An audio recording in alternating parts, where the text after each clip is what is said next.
নতুন সরকারের সম্ভাব্য মন্ত্রিসভা নিয়ে রাজনৈতিক অঙ্গনে শুরু হয়েছে জোর আলোচনা। সম্ভাব্য ৪১ সদস্যের নাম আসছে বিভিন্ন মাধ্যমে। এখন সবার চোখ বঙ্গভবনের শপথ অনুষ্ঠানের দিকে। শেষ পর্যন্ত কারা দায়িত্ব নিচ্ছেন তা জানার অপেক্ষায় পুরো জাতি। প্রধানমন্ত্রী তারেক রহমান, তিনি প্রতিরক্ষা মন্ত্রণালয়ের দায়িত্বে থাকবেন। রাষ্ট্রপতি হতে পারেন ড খন্দকার মোশাররফ হোসেন। স্পিকার হতে পারেন অ্যাডভোকেট জয়নুল আবেদিন কিংবা নিতাই রায়চৌধুরী। এবার জানা যাক সম্ভাব্য মন্ত্রীদের নাম।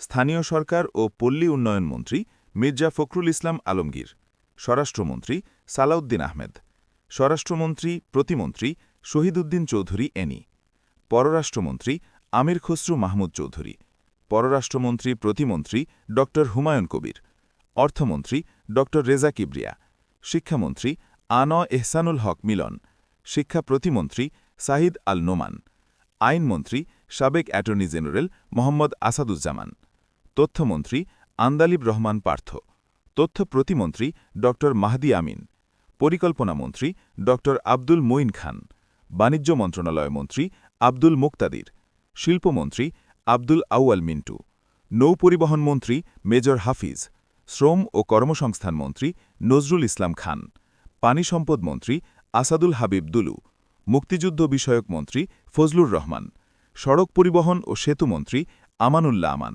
সংস্কৃতিমন্ত্রী জোনায়েদ সাকি, স্বাস্থ্যমন্ত্রী ড এজেডএম জাহিদ, যুব ও ক্রীড়ামন্ত্রী আলী আসগর লবি, ধর্মমন্ত্রী শামীম কায়সার লিঙ্কন, বিমান পরিবহন ও পর্যটন মন্ত্রী আলতাফ হোসেন চৌধুরী, বিদ্যুৎ ও জ্বালানি মন্ত্রী ইকবাল হাসান মাহমুদ টুকু, কৃষিমন্ত্রী শামসুজ্জামান দুদু, গৃহায়ন ও গণপূর্ত মন্ত্রী মির্জা আব্বাস, ডাক ও টেলিযোগাযোগ মন্ত্রী নুরুল হক নূর, রেলপথমন্ত্রী গয়েশ্বরচন্দ্র রায়, জনপ্রশাসন মন্ত্রী ড ইসমাইল জাবিউল্লাহ, সমাজকল্যাণমন্ত্রী রুহুল কবির রিজভী, পার্বত্য চট্টগ্রাম বিষয়ক মন্ত্রী দীপেন দেওয়ান।